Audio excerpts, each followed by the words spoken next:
apakah kebersamaan dengan istri kita, dengan suami kita sudah melebihi kebersamaan kita dengan orang tua kita.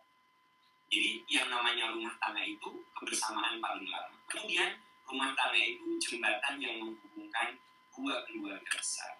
Makanya orang kalau sudah berumah tangga, jangan yang namanya rumah tangga itu menyatukan aku dan kamu menjadi kita.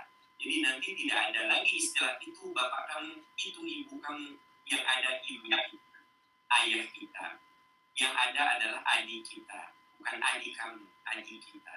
Yang ada adalah keponakan kita, paman kita. Nah, ibu bapak yang saya hormati, Al-Quran menyebut pernikahan dengan mitsaqun ghalidh. Ini kuncinya di sini.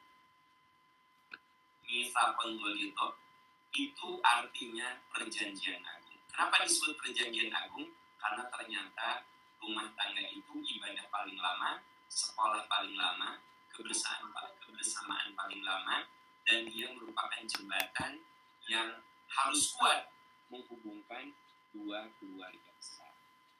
Nah, ibu bapak yang Allah muliakan, karena rumah tangga itu disebut dengan mitsaqun ghalidh karena kita bahas tentang samawa, sakinah, mawadah, warohmah. Kita mulai dari konsep yang tadi, rumah tangga itu diikat dengan satu perjanjian agung seperti yang dijelaskan di ayat yang tadi kita bahas, ya. Nah, sekarang pilar keluarga samawa. Satu, ada kekuatan agama. Kekuatan agama ini diharapkan menjembatani perbedaan antara suami istri karena sejatinya kita menikah dengan orang yang berbeda. Allah itu telah menciptakan kita berbeda. Jadi bawaan manusia itu berbeda. Kita punya 3 anak, tabiatnya berbeda. Cara berpikirnya berbeda. Sidik jarinya berbeda. Kornea matanya berbeda. Padahal bapaknya itu, ibunya itu. Ya, tapi ternyata pasti anak kita yang 2 itu berbeda. Anak 3 berbeda. Anak 10 berbeda.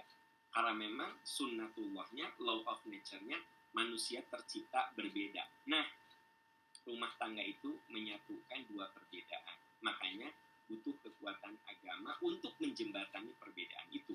Rasulullah bersabda, "Idza aradallahu bi 'abdin khairan faqahahu fid-din." Kalau Allah akan memberikan kebaikan pada seseorang, maka Allah akan tumbuhkan semangat memahami ajaran agama. Nah, kalau kita berbicara tentang kekuatan agama, lalu kita berbicara tentang kebutuhan sekarang akan teknologi, tentu saja kita bisa belajar agama dengan anak-anak, dengan suami, dengan istri melalui webinar. Kita bisa mencari informasi tentang Islam lewat media-media sosial yang ada. Walaupun tentu saja butuh ketelitian, butuh selektif ketika memilih ajaran-ajaran agama yang akan kita pelajari di dunia maya yang tak terhinggai.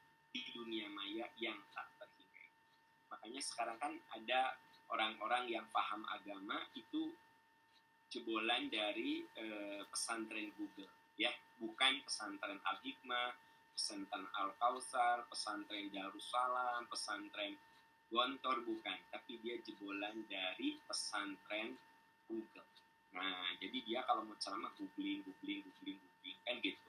Ya, selama itu bersumber dari dasar yang kokoh, tentu saja itu tidak ada masalah. Tapi memang dalam ilmu agama khususnya itu ada yang disebut dengan talaki.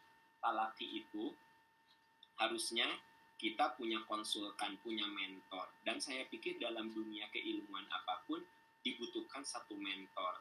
Orang yang lebih paham dari diri kita untuk memberikan arahan-arahan atau paling tidak menjadi partner untuk berpikir kita, berdiskusi kita. So, kalau tidak, nah nanti kita khawatir pemahaman terhadap agama menjadi terlalu berlebih-lebihan. Maksud saya terlalu berlebih-lebihan itu bisa terlalu longgar atau terlalu ketat.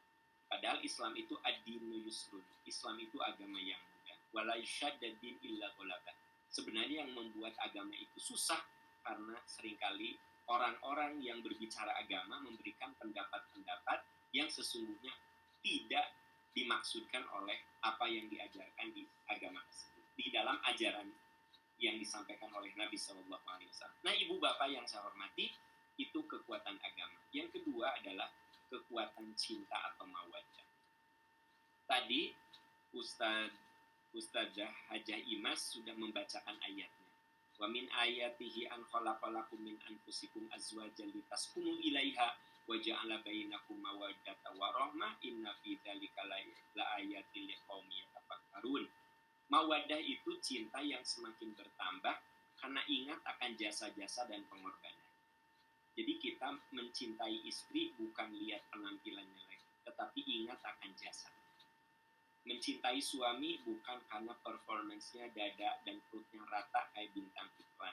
Bukan karena itu. Mungkin perutnya sudah makin membesar, kepalanya sudah rontok, rambutnya udah merontok, putih lagi, kan gitu, kulitnya sudah banyak kerutannya sudah mengkerut, tapi kita sayang.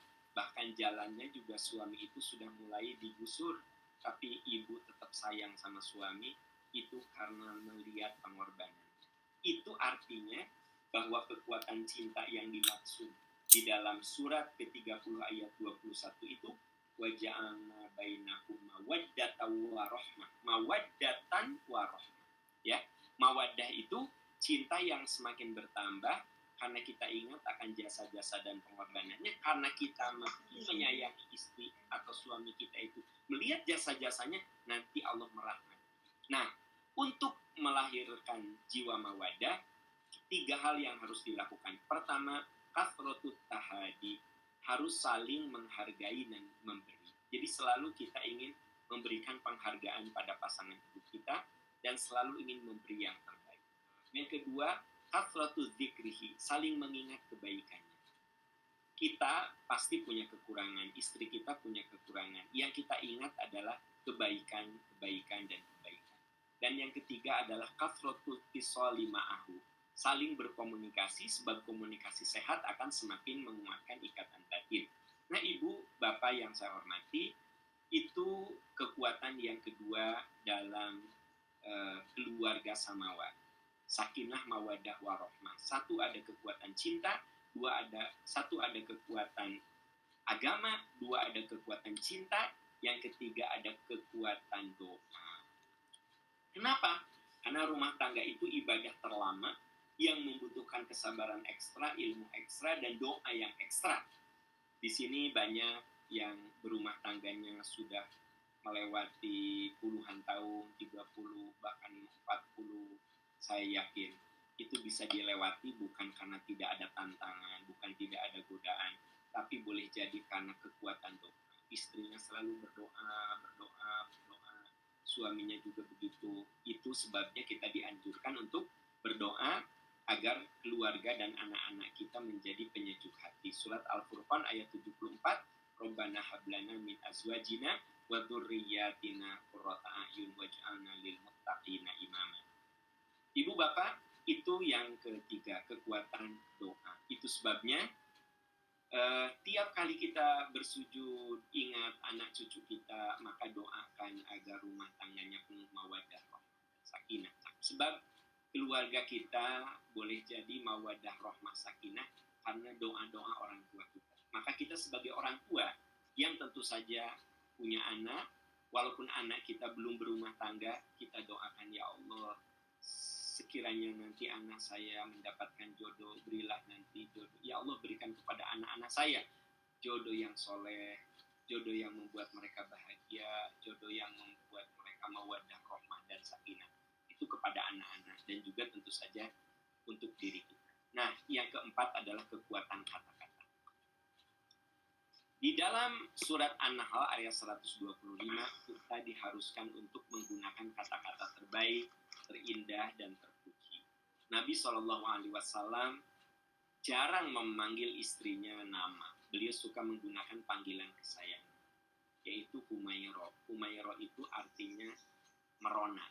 Jadi bukan kemerah-merahan. Saya seringkali di pengajian nanya, apa Bu, Humairah kemerah-merahan. Kalau kemerah-merahan mah itu blush on. Jadi senyum nggak senyum ya merah. Kemudian malu nggak malu ya merah. Ya, karena blush on. Ya, jadi kalau kemerah-merahan mah blush on. Kalau Humairah itu artinya merona. Berarti syaratnya Bapak, kalau Bapak ingin panggil istri Bapak Humairah, nah istri Bapak teh kudu bodas, terus putih. Sehingga kalau dicandain wajahnya memerah, itu Humairah. Ya, kalau malu wajahnya memerah. Kalau istri Bapak tidak putih ya misalnya sawo matang busuk begitu, maka panggilannya bukan Humairah tentu saja, Humairang, ya kan? Humairang itu kan berarti genep, ya. Nah, Bapak Ibu, ya kita tidak harus seperti Nabi bilang Humairah, Humairah. Ya minimal kita panggil istri kita, karena anak-anak manggilnya bunda. Kita panggil bunda, itu penghormatan kita kepada istri, ya kan? Gitu. Pak, boleh nggak saya manggil istri nama? Ya boleh, tapi jangan di depan anak-anak. Masa di depan anak-anak ya? Rita, kan gitu. Ani, ya mama, atau bunda, ya gitu. Begitu juga suami memanggil istri dengan istri memanggil suami dengan panggilan-panggilan kehormatan. Anak-anak manggilnya ayah, ya tentu saja kita bilang ayah. Anak-anak manggilnya itu papa, gitu. Ya, ini mah manggil ke suami teh, Mail. Ya mungkin kalau berdua di kamar ya Mail, ya kunci di mana? Nggak tuh, tapi nah kan gitu. Nah, ya mungkin kalau berdua nggak apa-apa, tapi kalau di depan anak-anak kita muliakan pasangan hidup kita dengan panggilan-panggilan yang baik, terindah, terpuji. Nah, dan jangan pernah keluar kalimat-kalimat ya yang buruk, prasangka buruk, panggilan buruk. Kenapa? Karena itu sebenarnya akan merusak relasi suami dan istri. Bahkan termasuk kekerasan psikis ketika kita menggunakan panggilan-panggilan buruk kepada istri dan istri merasa tertekan dengan panggilan-panggilan buruk itu. Bahkan di dalam hukum fikih Islam itu bisa menyebabkan si istri kalau merasa terhina dengan panggilan-panggilan buruk suaminya, dia bisa mengajukan gugat cerai karena diperlakukan tidak baik. Padahal di buku nikah ada perjanjian sebagai suami akan memperlakukan muasyarah bil ma'ruf. Bapak Ibu, nah kalau kita dengar dalam pernikahan kan suka membaca sigoh ya, calon sigoh, pengantin baru itu akan memperlakukan istri dengan ma'ruf, dengan baik. Nah begitu suami tidak memperlakukan dengan ma'ruf karena menggunakan kalimat-kalimat buruk, sekitar memaki, menghinakan, nah maka itu bisa menjadi secara hukum fikih menjadi sumber atau menjadi alasan terjadinya gugat cerai. Nah, Bapak Ibu, sahabat-sahabat sekalian, inilah kekuatan kata-kata. Termasuk juga tentu saja pada anak-anak kita. Nabi Ibrahim itu manggil anaknya tidak Ma'il ya. Coba perhatikan ketika Nabi Ibrahim menerima wahyu untuk menyembelih anaknya. Nabi Ibrahim mengatakan, ya bunaya, wahai anakku sayang. Jadi menggunakan kata-kata nah, sayang, gitu. Ini arafil manami anni adbahuka. Tadi malam ayah menerima wahyu, ayah harus menyembelihmu, fandur madza taro. Gimana pendapat? Jadi nggak pakai laptop nggak? Pakai laptop. Ini gimana cara matiin? Ibrahim memanggil anaknya ya bunaya, anakku sayang. Nabi Ibrahim tidak mengatakan ya ma'in, tapi ini gimana cara matiknya ya? Terus Nabi Ibrahim tidak langsung sini nak berbaring. Kenapa ayah? Udah berbaring, ini perintah Allah. Sini. Langsung ya disuruh berbaring dan disembelih. Tapi Nabi Ibrahim mengajak bermusyawarah. Nah, tadi malam ayah nerima wahyu, ayah harus menyembelihmu. Fandur nadzatarok. Gimana pendapat kamu? Nah, itu kan kekuatan kata-kata. Walaupun ke anak, walaupun omongan kita benar, tetap kita memperlakukan anak sebagai pribadi yang bisa berpikir, bisa berpendapat, ya, bisa memberikan alasan. Nah, ini dahsyatnya ajaran agama Islam, Bapak Ibu, sahabat-sahabat sekalian. Nah, yang kelima adalah kekuatan ilmu. Tentu saja rumah tangga itu sekolah paling lama. Kita harus belajar terus tentang pasangan hidup kita, tentang anak kita, tentang cucu kita. Kita belajar. Karena itulah Allah mengangkat orang-orang yang beriman dan berilmu. Yarfa'illahu alladziina aamanu minkum walladziina utul ilma darajat. Ini bukan hanya berlaku dalam arti ilmu, keilmuan seperti bapak-bapak dan ibu yang hadir di sini, keilmuannya yang luar biasa sampai mencapai guru besar. Nah, itu jelas Allah muliakan orang-orang berilmu. Tapi termasuk juga kita belajar bagaimana mempelajari pasangan hidup kita, anak kita, cucu kita, semua yang ada di rumah kita pelajari. Nah, Bapak Ibu yang saya hormati, yang saya muliakan, 5 kekuatan yang harus ada dalam keluarga samawa. Ada kekuatan agama, ada kekuatan cinta, ada kekuatan doa, ada kekuatan kata-kata, ya, dan ada kekuatan ilmu. Itu fondasi dari keluarga samawa. Bagian terakhir, sedikit lagi, akhlak keluarga samawa. Bapak Ibu, akhlak ini harus ada dalam keluarga samawa. Nabi Shallallahu Alaihi Wasallam bersabda, maukah aku tunjukkan golongan yang akan masuk surga? Kata Rasul, mau nggak aku tunjukkan pada kalian golongan yang akan masuk surga? Para sahabat menjawab, ya Rasulullah, tentu ya Rasulullah. Beliau bersabda, mereka adalah hayyin, layyin, qorib, sahal. Nah, ini hadis riwayat Imam Tirmidzi, Ibnu Hibban, dan disahihkan oleh Syekh Albani. Jadi ibu bapak yang saya hormati, ada 4 yang sangat penting dan ini menjadi akhlak yang harus ada dalam keluarga yang sakinah, mawaddah, warahmah. Ya, sakinah itu kan artinya sejuk. Ya. Mawaddah itu artinya tadi apa? Kita makin sayang karena kita ingat akan jasa-jasanya. Rahmah artinya apa? Allah menaungi rumah tangga kita dengan keberkahan, dengan cintanya. Nah, untuk supaya Allah memberikan kepada kita rumah tangga yang penuh ketenangan, kemudian kita lebih banyak menghargai pasangan hidup kita karena jasa-jasanya, juga Allah merahmati kita, ada 4 hal yang harus ada. Hayyin, layyin, qorib, sahal. Apa itu hayyin? Orang yang bisa mengendalikan amarah. Jadi ternyata Bapak Ibu yang saya hormati, dalam rumah tangga itu suka ada gesekan. Dengan suami, dengan istri, dengan anak. Maka yang pertama akhlak yang harus ada pada rumah tangga itu adalah hayyin. Jadilah orang yang bisa mengendalikan amarah. Ketika kita marah sama istri, kendalikan kata-kata kita. Ketika kita marah sama anak, maka marah itu harus tepat dosisnya. Karena marah itu kan seperti obat. Kalau terlalu banyak kode, kalau terlalu sering imun, kan gitu. Obat makan 2.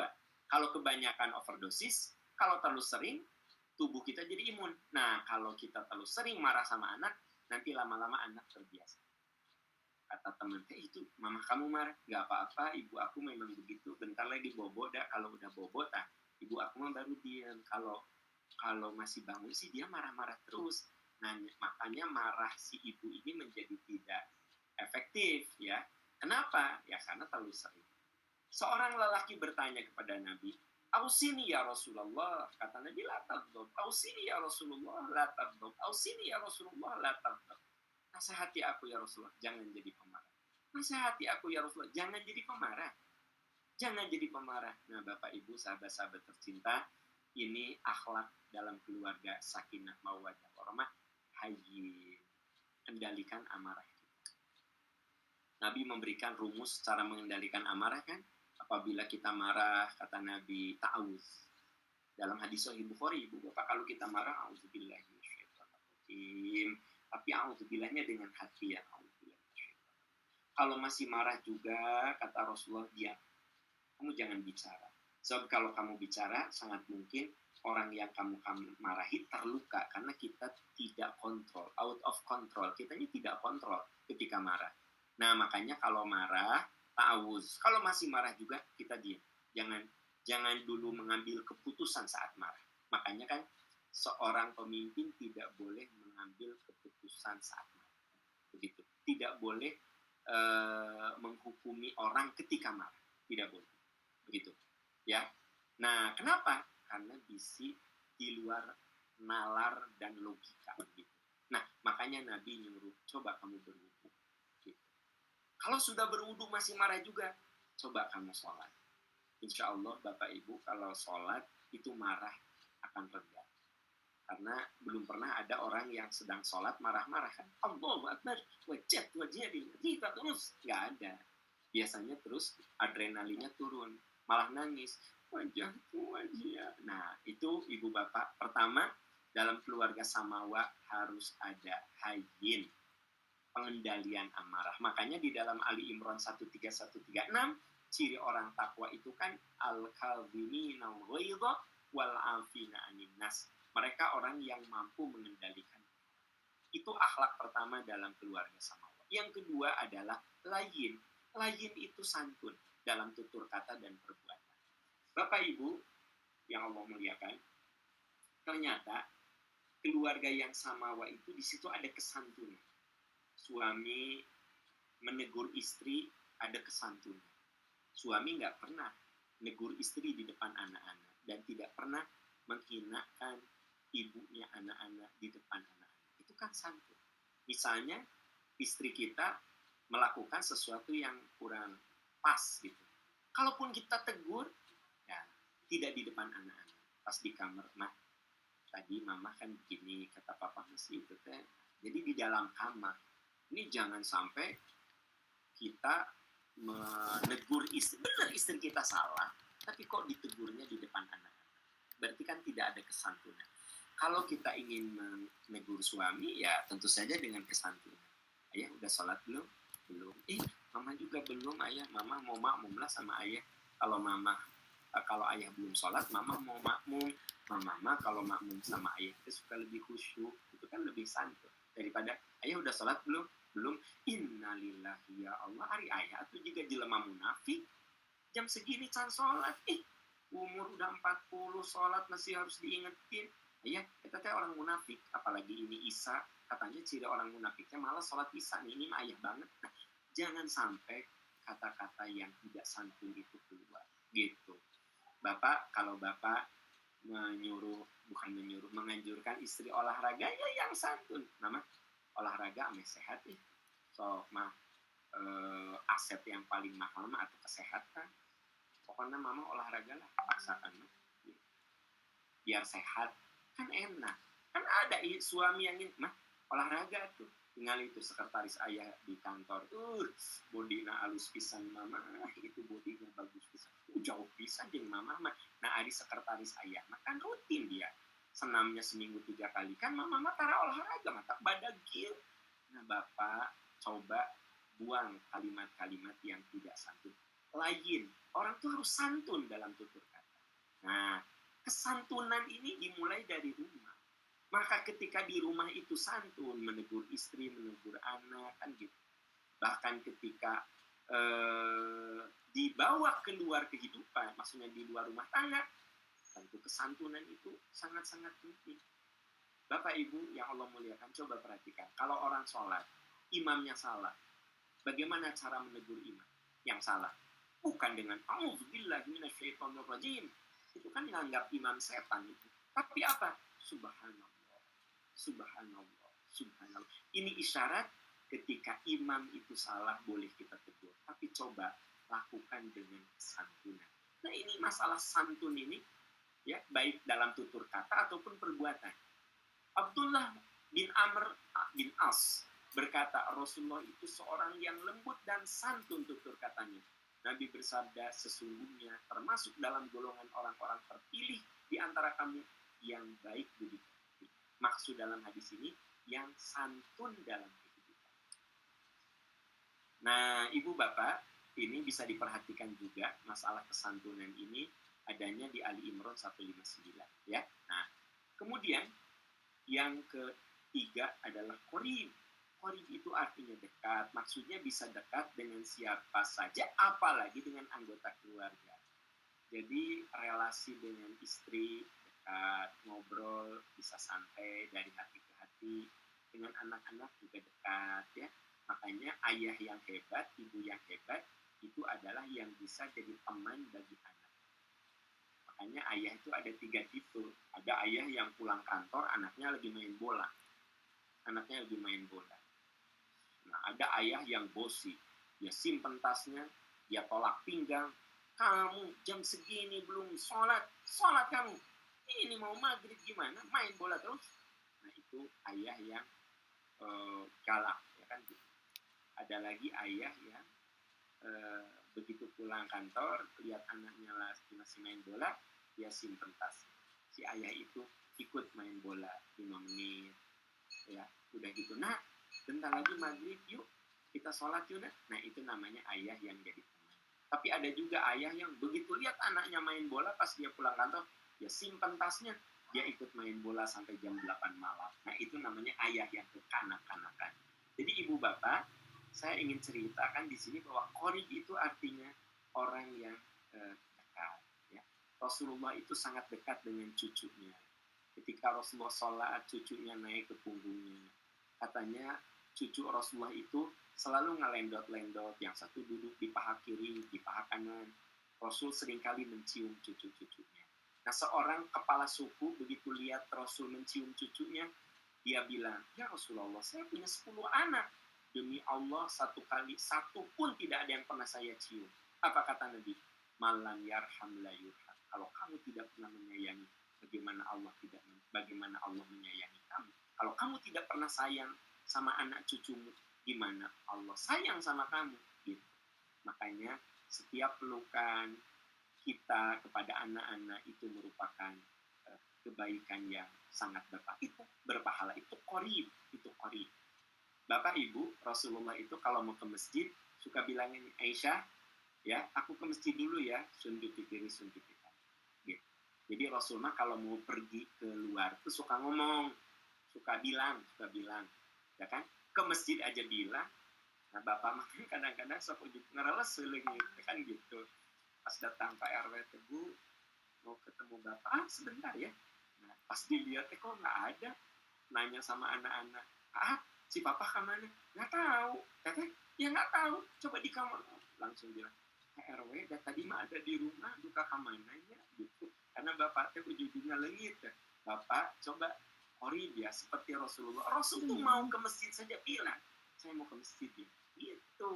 Bapak kalau mau ke minimarket, bilang sama istri, mah, ayah ke minimarket ya, beli PPO ya, mau beli Orson sebentar. Gitu. Jadi ketika ada Pak RW datang, Bu, saya mau ketemu Bapak. Oh, itu suami saya lagi ke minimarket dulu. Sebentar ya Pak RW, paling 10 menit juga pulang. Gitu, kan jelas. Ini ujung-ujung Bapak mengalami ya keras ya kan gitu. Kalau istilahnya ayah kemana? Itu kudu nanya-nanya. Nah, jangan begitu. Karena yang namanya samawa itu qorib gitu. Ya. Oke, yang keempat. Sahal. Orang yang selalu mempermudah, tidak memberikan beban di luar kemampuan. Ada seorang dokter cerita sama saya, Pak Aam, anak saya itu pintar pisan, tapi padahal kan saya pengen anak saya jadi dokter. Dia makalah karena seni rupa tuh Pak Aam. Kumahannya saya bilang ya Pak dokter, Bu dokter, kan suami istri dokter ya. Ya tentu saja kalau anak Bapak disuruh jadi dokter ya karena pinter insya Allah mampu. Tapi masalahnya kan itu tidak sesuai dengan jiwa gitu. Jadi ada orang tua yang suka ngasih beban-beban sebenarnya itu di luar kemampuan anak. Ya, pokoknya kamu kudu di teknik elektro ya kayak ayah ya gitu. Padahal anak maunya di komunikasi. Ya permudah saja. Makanya apa? Yang selama itu tidak mengandung dosa, ya permudah saja. Ya aku mah nggak mau di elektro, mau di komunikasi. Ya sok, yang penting kamu berilmu, kamu menguasai bidang ilmunya. Banyak orang-orang yang menguasai ilmu komunikasi jadi orang-orang sukses. Sok, yang penting kamu soleh. Itu namanya mempermudah. Kan ada yang gini, ya aku mah kuliahnya mau di komunikasi ya. Ya Allah, padahal ayah teh maunya kamu tadi informatika. Terus nanti siapa yang nerusin karir ayah ini? Gimana? Jadi artinya memberikan suatu beban ya. Boleh jadi anak kita menjadi terbebani. Dan itu dia akan bekerja bukan dengan hatinya begitu. Nah, Bapak Ibu ternyata keluarga yang soleh, keluarga yang samawa itu dia mempermudah. Kata Nabi, Yassiru wala tu'assiru, basyiru wala tunaffiru. Permudah urusan orang lain dan jangan kamu mempersulit. Berikan kabar gembira dan tidak perlu kamu takut. Bapak Ibu yang saya hormati, 43 menit sudah saya lewatkan untuk membahas masalah ini. Penutup nih, terakhir penutup.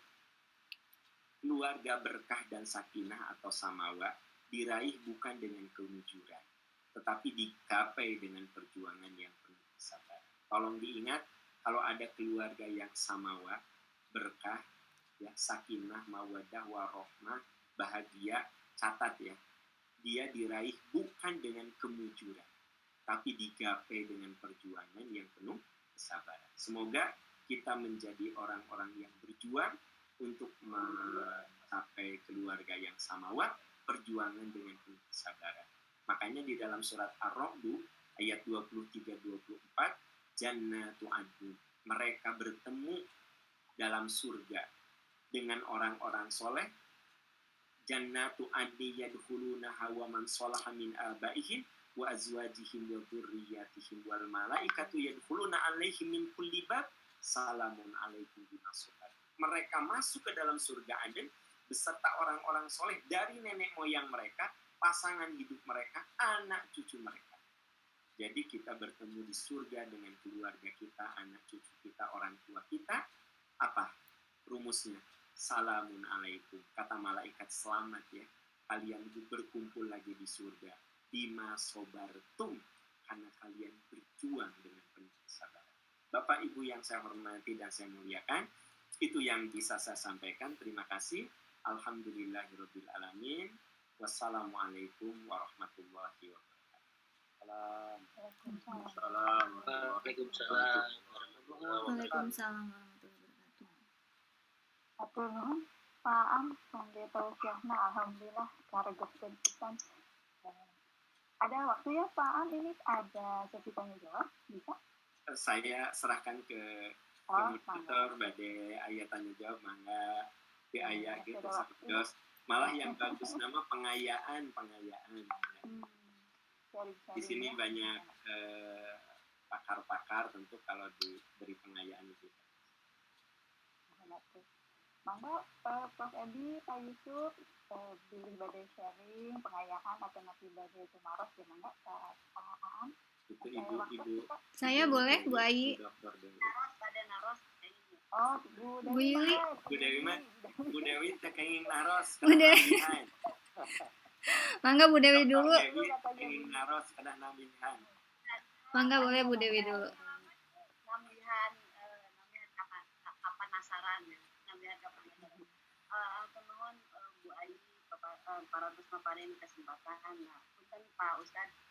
Tadi Pak Ustadz ngadugikeun kita di dalam keluarga itu ada yang lulus, ada yang DO tadi ya gitu. Maksudnya gitu, orang tua kita ada yang pernah meninggal terus menikah lagi begitu. Nah, yang saya ingin tanyakan, apakah yang akan berkumpul di jannah nanti itu ibu yang mana? Ibu yang udah meninggal atau ibu yang dengan pasangan yang mana gitulah? Dengan pasangan yang mana itu kita berkumpul, orang tua kita berkumpul. Itu saja Pak Ustadz, mohon penjelasan. Terima kasih Bu Dewi ya. Nah, ini mah nanti dijawabnya harus di sana kelihatannya. Jadi tidak, Ibu Dewi tidak ada penjelasan tentang dengan yang mana gitu. Ya. Bios kan we di ditu we ngobrol gitu bade sareng nu mana gitu. Ya. Saya gini, ada pernah kasus yang mirip Bu Dewi tanya. Saya bilang gini. Ibu, kalau ibu masuk surga, suami ibu masuk surga, ya. Ibu mau bareng sama suami ibu apa mau sama bidadara? Saya bilang gitu. Jadi saya tanya ada ibu-ibu, kalau ibu masuk surga, suami ibu masuk surga, ibu mau bareng sama suami ibu atau mau sama bidadara? Kata ibu itu, ya tuh sama suami Pak Am, ya Allah, saya tanya sama suami.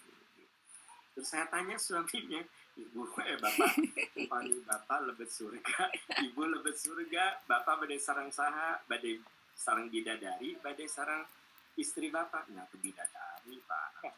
Oke, jadi menyambung. Saya bilang, Bapak, kata Nabi, kalau istrimu masuk surga, dia akan menjadi wanita yang lebih cantik dari bidadari-bidadari surga. Amin. Kata Pak, si bapak teh kieu teh yang nyebian bidadari, Pak. Nah, jadi artinya begini, dalam hal ini ada bagian dalam bahasa kajian agama ini namanya sam'iyat. Sam'iyat itu kita tidak bisa menjawab kecuali ada dalil. Kalau orang bertanya, kita bisa bertemu ayah bunda kita nggak? Bisa.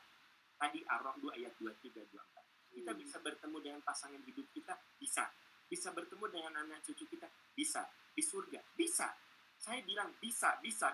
Karena ada di Ar-Rahd 2 ayat 23, 24. Nah, mohon maaf, kalau misalnya ada seorang istri menikah, dan ini pernah ada yang nanya ke saya, Pak, suami saya itu soleh, bisa. Tapi alhamdulillah beliau oleh Allah dipanggil meninggal. Nah, saya sekarang nikah lagi, Pak. Nah, soleh juga, Pak. Iya mah Pak Amnya pilih mudah-mudahan abdi lebet surga. Pun lancik anu kahiji lebet surga. Apun lancik nu kadua lebet surga. Hari abdi kita itu sang-sahanya. Saya bilang, Bu, taroskan ke Allah. Ya, saya kan tidak bisa jawab. Itu ya, nggak boleh intervensi. Saya kan nggak bisa jawab begitu kan. Gitu. Ya, mohon Bu Dewi, tanya Pak Yukan. Walau alam bisawab. Walau alam bisawab begitu. Pak Ustadz ini peserta yang paling jauh ini dari Perancis nih, Pak Wisnu Wirawan bergabung dengan kita dari Perancis nih. Lagi studi lanjut. Wisnu badai tumaro. Mangga. Ya, Pak Wisnu silakan Pak Wisnu. Silakan Pak Wisnu. Kumaha sakinah di Perancis Pak Wisnu. Silakan Pak Wisnu. Assalamualaikum Pak Ustadz Am. Waalaikumsalam warahmatullahi wabarakatuh. Muridna Prof Edi. Kalau resan menuju di studi di Prancis. Nah, ini ada hal yang menarik Pak Ustadz Am. Jadi di sini kan ada beberapa ada pasangan campur lah ya, artinya antara orang Indo dengan orang Prancis. Nah, di sini sebetulnya mungkin temanya agak lain. Ini kesulitan dalam mendidik anak sebetulnya, karena Prancis itu kan dari sejak pendidikan dasar sampai menengah itu tidak diajarkan pendidikan agama di sekolah. Ya, beda dengan di Indo gitu. Nah, ini bagi yang keluarga muslim campur ini ada kesulitan bagaimana mengenalkan Rasulullah, karena memang perangkat-perangkatnya juga sangat terbatas, dan kemudian kan kecenderungan bahasanya juga di bahasa Prancis gitu. Nah, ini barangkali ada tips dan trik dari Pak Ustadz Aaf gitu yang bisa saya deliver juga ke keluarga-keluarga di sini. Memang mereka merasa kesulitan bagaimana, karena mungkin rasionalisasinya anak-anak di sini itu kan lebih ke rasional ya. Jadi begitu kita, padahal Rasulullah ini kan nggak ada fotonya, nggak ada apanya, videonya dan lain-lain gitu, visualisasinya nggak ada, sehingga anak di sini akan kesulitan siapa itu Rasulullah. Nah, ini barangkali Pak, karena memang ini masih bahasan keluarga. Ini juga saya sering mendapatkan kalau dalam webinar dan lain-lain itu pertanyaan ibu-ibu di sini juga, aduh saya gimana ya, kalau di Indonesia kan mungkin sudah kondusif ya, ada pengajian, ada talim, ada MTA, MTA segala macam. Nah, artinya begitu kami di sini memang agak kesulitan begitu kita menyampaikan profil Rasulullah seperti apa. Nah, itu barangkali. Terima kasih Pak Ustadz. Ya, terima kasih Pak Wisnu Wilujeng. Semoga Allah memberkahi studi di sana. Amin. Diberi kelancaran, kemudahan dalam studi. Amin. Yang ditanyakan Pak Wisnu itu tidak bisa saya jawab. Kelihatannya Prof Edi yang bisa jawab. Karena Prof Edi pengawalan. Jangan ke guru lah, ke Pak Ustadz lah. Jadi gini Pak Wisnu, ini bukan jawaban, ini hanya sharing saja. Jadi kalau dalam ajaran Islam, benarnya, aslinya yang harus mengajarkan agama itu memang ibu bapaknya. Ini seringkali kan kita mengatakan, jadi mungkin karena saking kita ini dari mulai playgroup saja sudah ada playgroup Islam, ya, playgroup Islam, TK Islam, SD Islam. Jadi orang tua teh merasa, oh iya, tosnya absen ka sakola playgroup. Padahal yang namanya pendidikan agama itu sebenarnya madrasah pertama dan utama itu adalah ibu bapa. Oleh sebab itu, kalau di negeri manapun kita hidup sebenarnya, termasuk tadi Pak Wisnu bilang di Perancis itu tidak ada tuh pelajaran agama. Bagaimana? Nah memang ini PR terberat, terbesar, terpenting. Memang guru agama, ibu bapaknya. Tapi yang jelas, Islam mengajari kita, bisa lihat di dalam surat An-Nisa ayat 9, وَلْيَخْشَى law taraku min khalfihim dzurriyyatan bi'afa khaufu 'alaihim falyattaqullaha walyaqulu qawlan sadida. Jadi ternyata yang namanya pendidikan agama untuk anak-anak itu harus 3 secara integratif, terpadu. 1 dengan kata-kata yang benar, dengan pembiasaan yang benar, dengan keteladanan yang benar. Perkataan yang benar, pembiasaan yang benar, dan keteladanan yang benar. Jadi kita orang tua harus jadi role model memang, ya kan? Nah, maaf, ini bukan jawaban, tetapi ini merupakan pengingat kepada siapapun, apalagi di negara yang memang kondisinya seperti yang Bapak tadi sampaikan, berarti orang tuanya yang harus belajar lebih sungguh-sungguh lagi bagaimana dia memahami Islam. Karena ketika anak itu bertanya tentang Islam, sesungguhnya yang paling duluan menjawab kan bukan gurunya, tetapi ibu bapaknya. Jadi memang menurut Al-Quran, waliyaqulu qawlan sadida, bicara benar, pembiasaan yang benar, keteladan yang benar. Boleh jadi ada saat anak itu nggak ngerti. Ayo nak, sholat. Bapak Ibu, Nabi Muhammad SAW ngajak cucunya sholat yang usia 2 tahun. Pertanyaan saya, anaknya udah ngerti belum? Cucunya udah ngerti belum sholat? Belum lah. Ya, jangan gini, ya kayaknya ngerti kan dia mah cucunya Arab, bahasa Arab. Bukan, maksudnya mengerti nggak? Ya, dia mengatakan Allahu Akbar, Allahumma ba'in bain. Enggak kan? Jadi Rasul memberi contoh, keteladanan dulu. Yuk, pembiasaan maksudnya. Pembiasaan dulu. Ayo, wudu nak. Ayo, sholat nak. Wudu nak, sholat nak. Masalah rasionalisasi itu sebenarnya anak akan menemukan sendiri belakangan. Bahkan mungkin rasionalitas dia akan lebih bagus daripada rasionalitas bapaknya. Pak Wisnu, maaf ya, bukan menjawab. Ini mah hanya sebenarnya rumus dasarnya itu. Dan itu bisa dipraktekkan di negara manapun, di wilayah manapun, bahwa guru pertama dan utama dalam masalah agama itu bukan ustadz-ustadzah, guru ngaji, bukan. Tapi ayah bunda dengan pembicaraan yang benar, pembiasaan yang benar, keteladanan yang benar. Ketika bicara tentang pembiasaan, boleh jadi anak itu belum benar. Tapi yang penting, ayo sholat. Lama-lama itu menjadi bagian yang tak terpisahkan dari dirinya. Nanti dia sendiri akan mencari rasionalitas. Wallahu a'lam bishawab itu Pak Wisnu, ya. Mohon maaf. Biar nanti Prof Edi menambahkan. Ada 2 lagi nih dari Malaysia nih. Pak Jen Munawar sama Ibu Yuliani. Saya boleh. Saya boleh ya, Pak Ustadz. Iya. Diaspora nih, mangga. Ya, senang sekali nih bisa Pak Am ada di Jabar. Terima kasih Aptikom Jabar ya. Saya mau bertanya Pak Am, bagaimana caranya agar kan selalu berdoa ya, semoga pasangan kita dan anak-anak kita itu menjadi penyejuk mata, hati, dan pikiran kita ya Pak Am ya. Yeah. Nah itu gimana caranya biar sampai ke sana Pak Am sehingga bisa sakinah mawadah warahmah, itu aja. Oke, Assalamualaikum warahmatullahi wabarakatuh. Waalaikumsalam warahmatullahi wabarakatuh. Ya, sebelum itu saya perlu garis bawahi, hidup itu tak seperti yang kita inginkan. Hidup itu seperti yang kita jalani. Pegang dulu ya itu. Hidup itu tak seperti yang kita inginkan. tapi hidup itu seperti yang kita jalani. Itu statement penting untuk saya breakdown dengan pembahasan begitu. Rumah tangga itu 3 kemungkinan. 1, rumah tangga yang zinatul hayat. Rumah tangga yang zinatul hayat itu rumah tangga yang di mata orang itu wow. Rumahnya keren, mobilnya keren, suaminya keren, istrinya keren. Terus apa? Kemana-mana, pokoknya mah ideal banget. Di mata orang tuh, wow. Anak saya bilang, wow. Udah, tidak ada bahasa lain, wow. Nah, itu namanya zinatul hayat.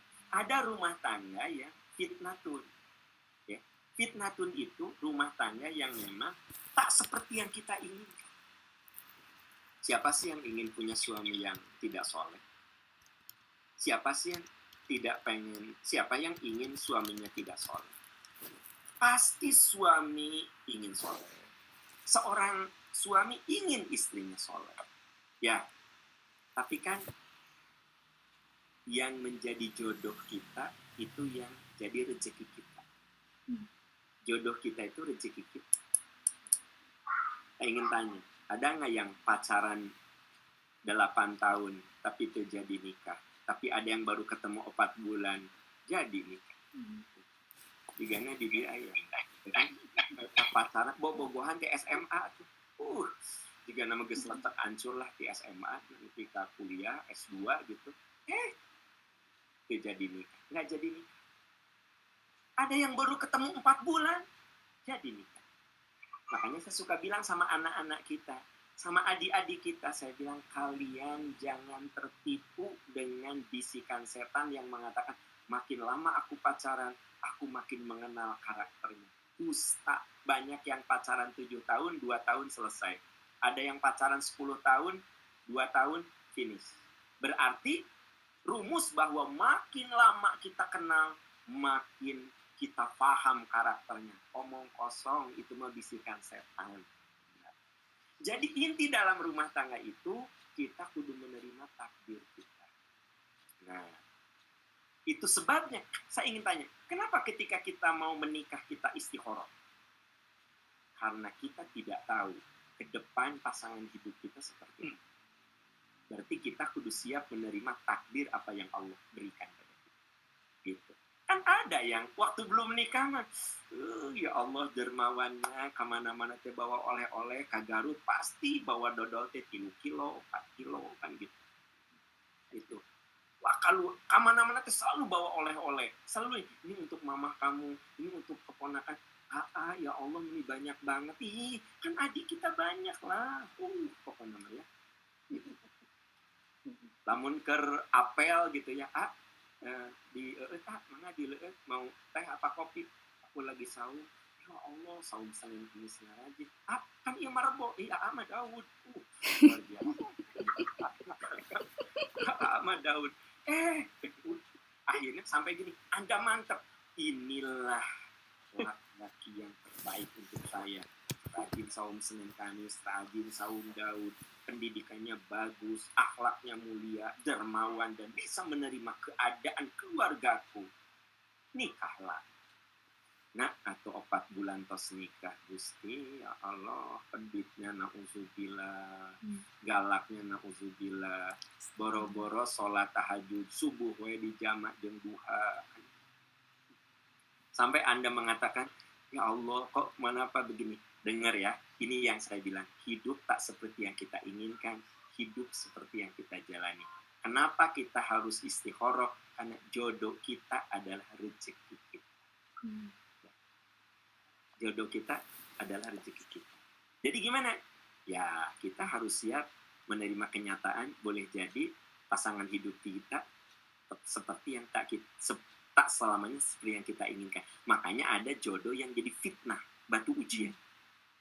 Makanya ada contohnya, Nabi Nuh diuji oleh istrinya, Asia diuji oleh suaminya, kan gitu. Tapi Nabi Nuh sabar. Ya.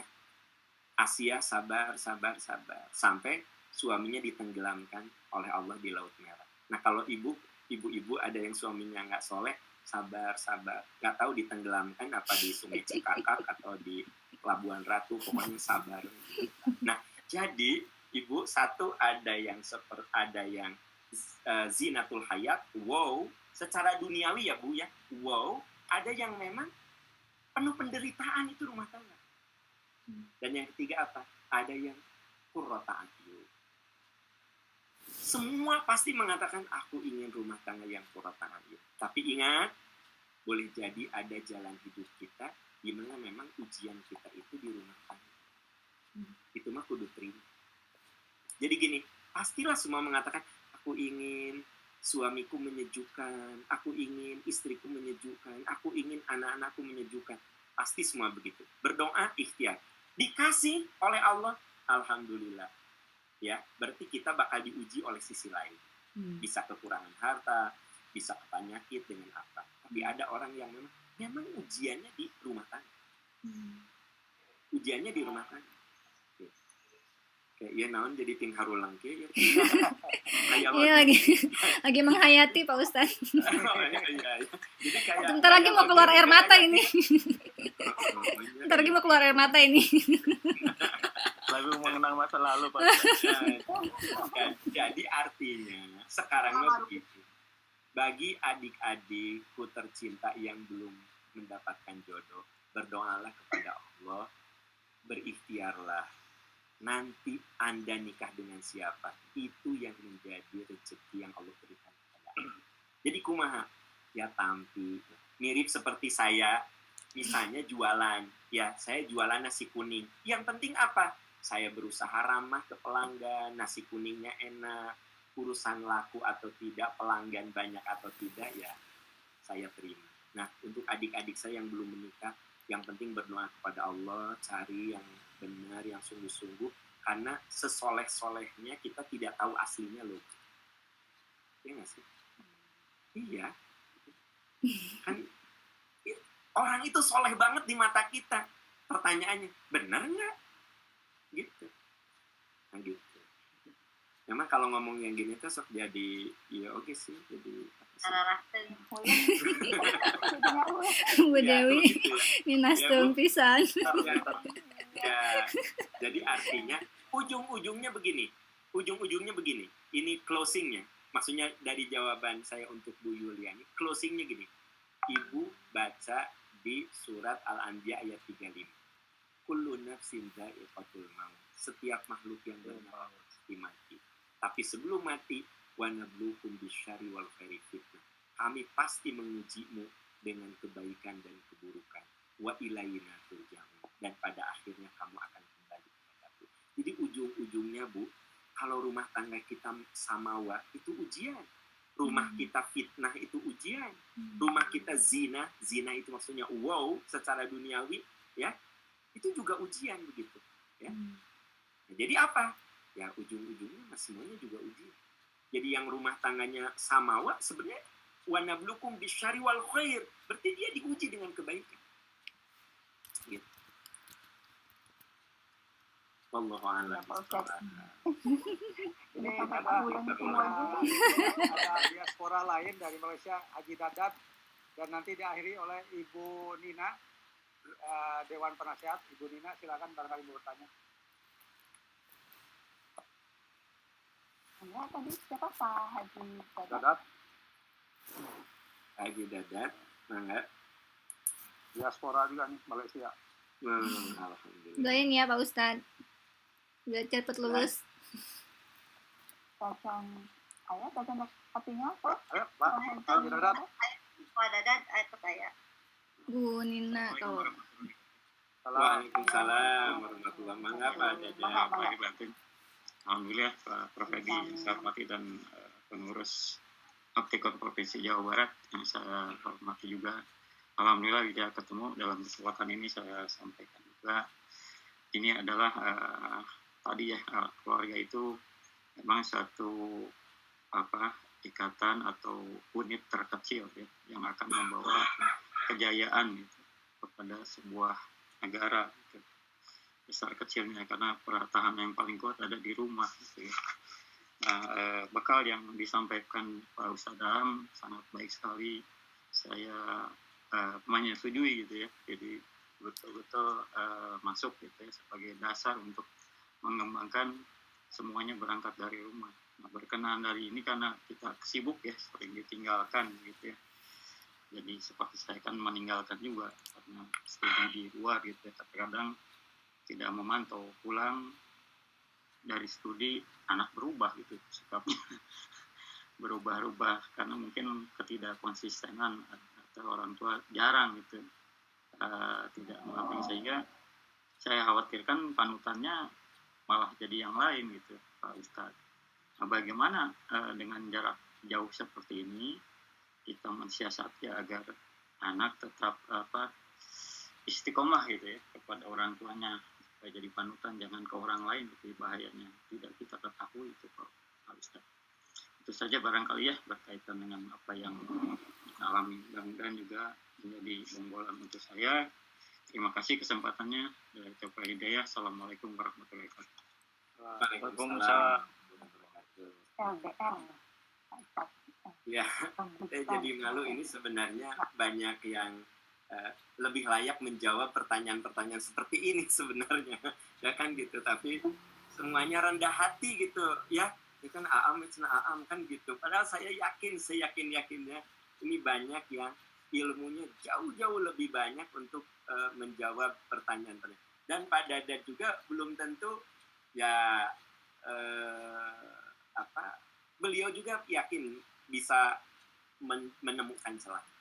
Amin. Ya, ini kan karena silaturahmi berbagi pemikiran. Ibu Bapak, kalau dalam bahasa Arab itu anak dipanggil dengan dua nama ya. Ada ibnun, kalau perempuan bintun, dan ada walad. Itu ternyata berbeda. Kalau ibnun dan bintun itu anak biologis. Bintun dan ibnun itu anak biologis. Makanya dalam akte kelahiran ya Aam Amiruddin bin Nurdin. Jadi Pak Nurdin itu, saya itu anak biologisnya Pak Nurdin. Nah, anak perempuan saya Tania Sofia Afifa binti Aam Amiruddin. Jadi kalau bin dan bin itu adalah anak biologis. Tapi kalau walad itu belum tentu anak biologis. Makanya bukan anak biologis. Makanya yang akan jadi jariah untuk kita bukan, coba perhatikan hadisnya, idza mata ibnu Adam in qata'a amaluhu. Apabila manusia meninggal terputus amalnya kecuali 3. Salah satunya apa? Waladun solihun, ya. Anak soleh yang mendoakan. Jadi Bapak Ibu, sekiranya kita tidak punya anak biologis, hadis tadi mengatakan waladun. Jadi waladun itu tidak perlu anak biologis, tetapi anak didik juga. Bapak Ibu, kita semua alhamdulillah oleh Allah diberi jalan menjadi guru, menjadi dosen. Nah sebenarnya ketika kita jadi dosen, walaupun yang kita ajarkan itu boleh jadi bukan ilmu agama, tapi tentu kita masukkan nilai-nilai religius supaya mereka menjadi jariah untuk kita. Waladun solihun. Ini apa kaitannya dengan pertanyaan Pak Dadat? Kan? Ada. Selalu ada. Ada apa kaitannya kan? Nah, begitu. Jadi, Bapak Ibu, sahabat-sahabat sekalian, ini artinya adalah bahwa ketika kita sebagai ayah biologis pada anak kita, kita memang faktanya, keadaannya menuntut kita tidak bisa keep and touch, maka kita kudu mencarikan untuk anak kita wakil dari kita agar dia jadi walad dari orang itu. Karena walau bagaimanapun ya, anak itu nanti kan harus ada tempat dia berdiskusi, mencurahkan pemikiran. Berarti kan mencarikan sekolah yang cocok untuk anak kita merupakan amanah terbesar bagi bapak ibu yang tidak bisa dekat dengan anak. Itu salah satu yang bisa kita upayakan supaya dia juga menjadi jariah untuk yang mendidiknya dan juga jariah untuk kita. Gitu. Itu satu sisi, ya. Sisi lainnya tentu saja kembali kepada prinsip yang tadi saya sampaikan.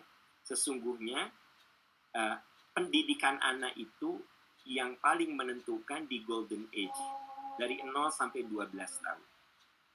Karena disitulah akan terbentuk role model dalam diri anak kita.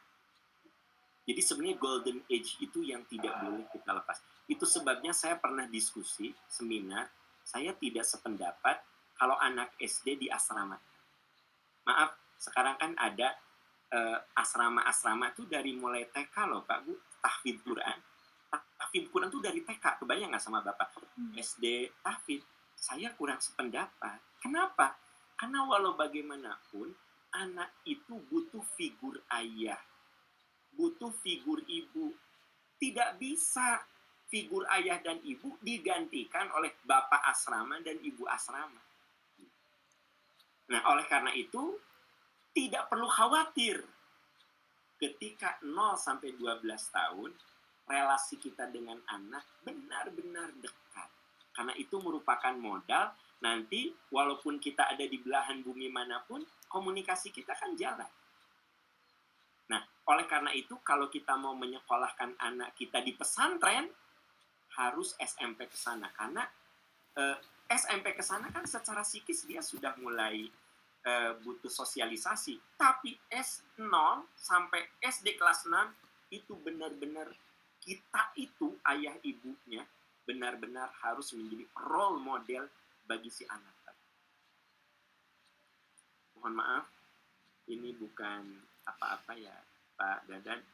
Pak Dadan udah tahu lah jawabannya. Ya, Pak Dadan ditambah ya, Pak Dadan mah silaturahmi eta mah ya kan gitu. Terima kasih Pak Dadan. Wilujeng, mudah-mudahan berkah. Amin. Amin. Ibu penasehat, Ibu Nina, Dewan Penasehat masih ada? Bu Nina. Dari Dewan Penasehat? Masih Ibu Nina ada? masih ada? Bu Nina kayaknya nggak ada ya. Jawab. Ya, Bu Nina, Ah, udah ada tuh. Bu Nina mau bertanya, Bu. Masuk, Bu. Ya, Bu Yuli, Prof. Edi, semuanya salam sejahtera buat semuanya. Juga Pak Kiai.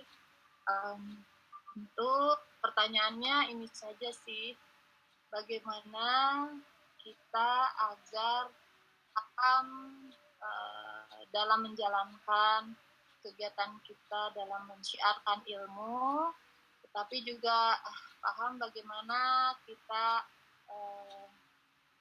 untuk melakukan wakaf-wakaf yang lainnya, yaitu menselaraskan wakaf atau sedekah kebaikan, sedekah syiar ilmu, sedekah menyenangkan orang, sedekah lain-lainnya, sehingga itu bisa memberikan kepada kesempurnaan filsafat hidup kita, yaitu filsafat keilmuan, filsafat akademik maupun filsafat spiritual, semuanya balance sehingga kita menjadikan seorang makhluk di dunia ini yang sempurna untuk bekal kita ketika kita kembali pulang.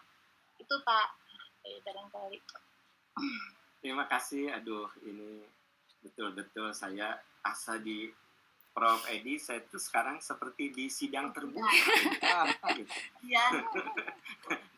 jadi seperti di sidang terbuka ini kan gitu. Hareudang tuh Pak Ustadz. Si hareudang. Ya. Mohon hareudang berarti ruangan abdi teh di ASEAN nih di ASEAN terus 22 itu. Aduh, saya ngefans nih sama Pak Am beneran. Ya. Ibu yang saya hormati,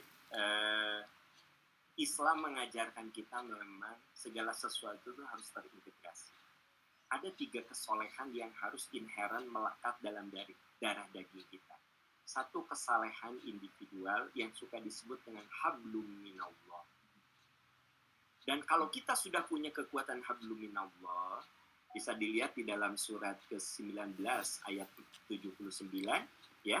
Di situ dikatakan wa minal laili fatahajjad bihi nafilatan laka asa ayyab afaka rabbuka maqaman mahmuda. Dan di antara sebagian malam munajatlah kepada Allah dengan tahajud sebagai sholat sunnah untukmu. Semoga Tuhanmu memberikan kedudukan yang mulia.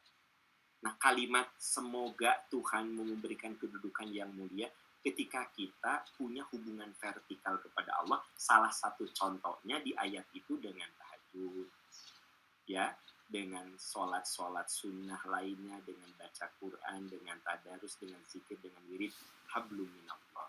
Yang kedua, memang kita harus punya kesalehan yang sifatnya sosial, kesalehan sosial. Nah, ini contohnya ada di surat Ali Imran 159. Fabima rahmatin minallah, karena rahmat Allah, lintalahum, kamu santun kepada orang lain.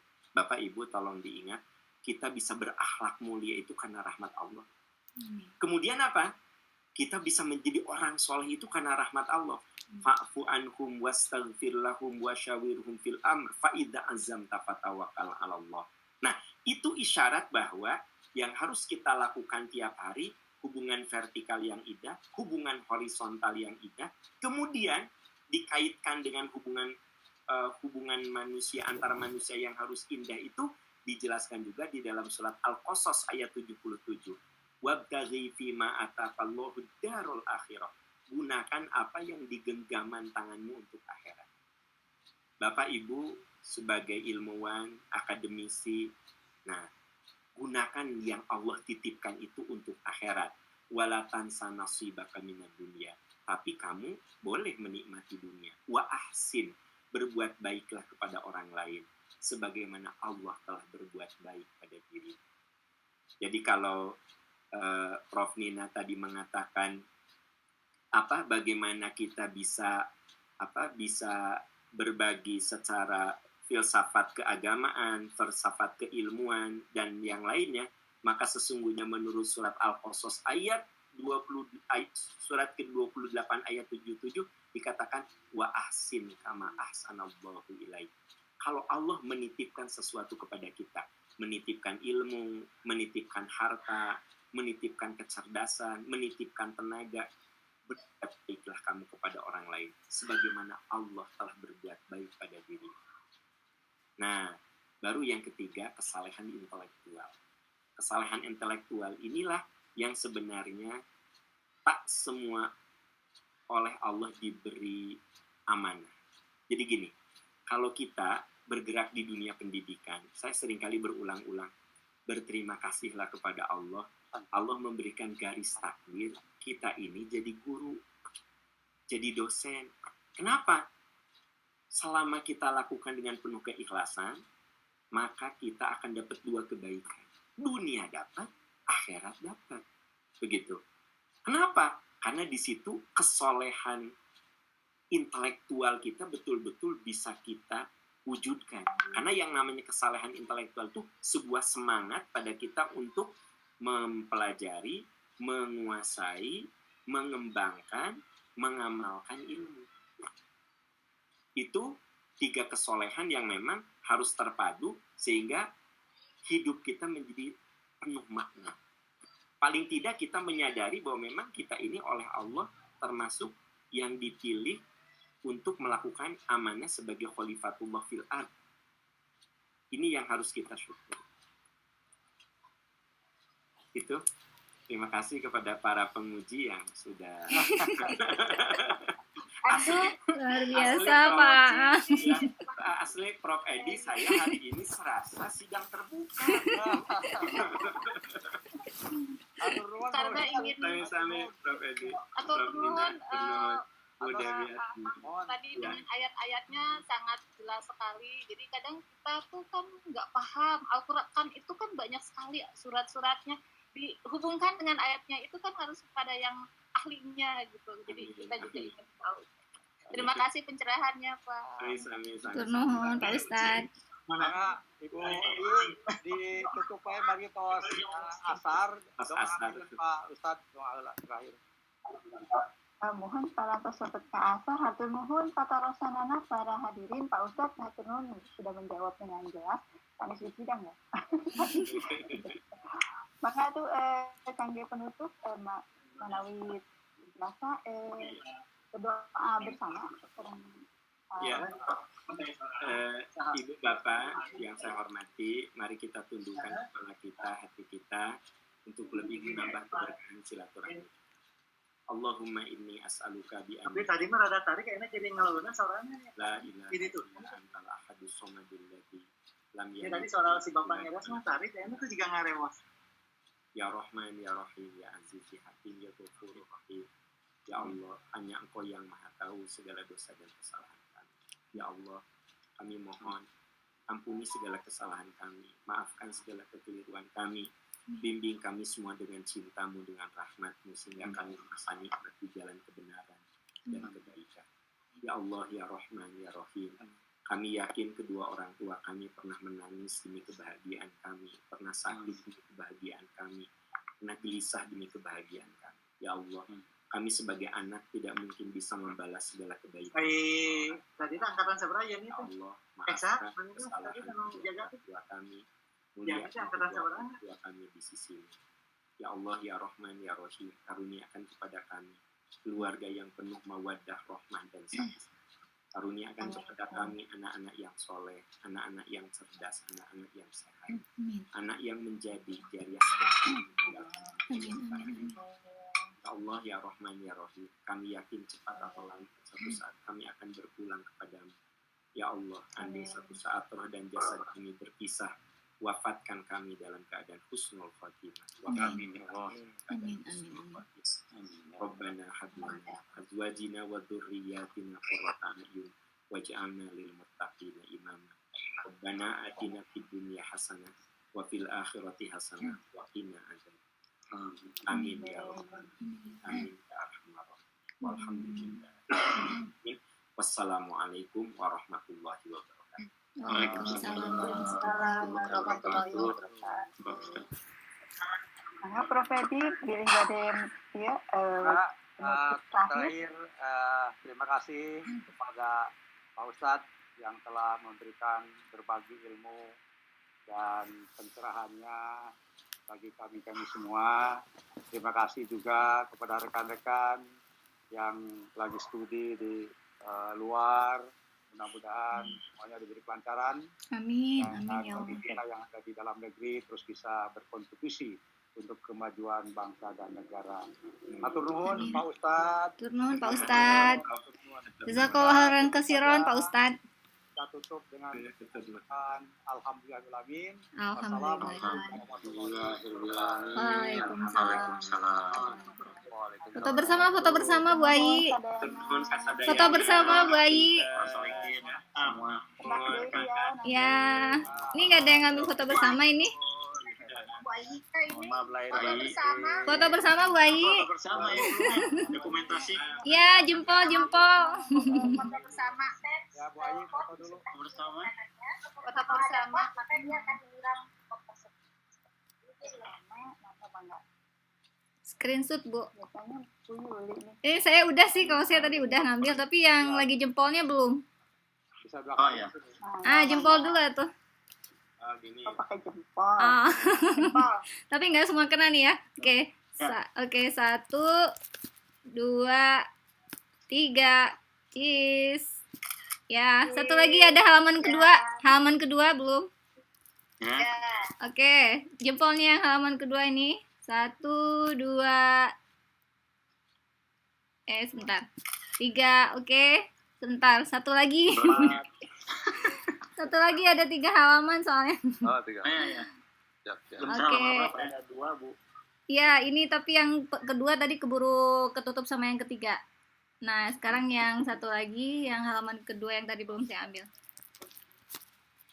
Oke, 1, 2 jempolnya. 2, 3.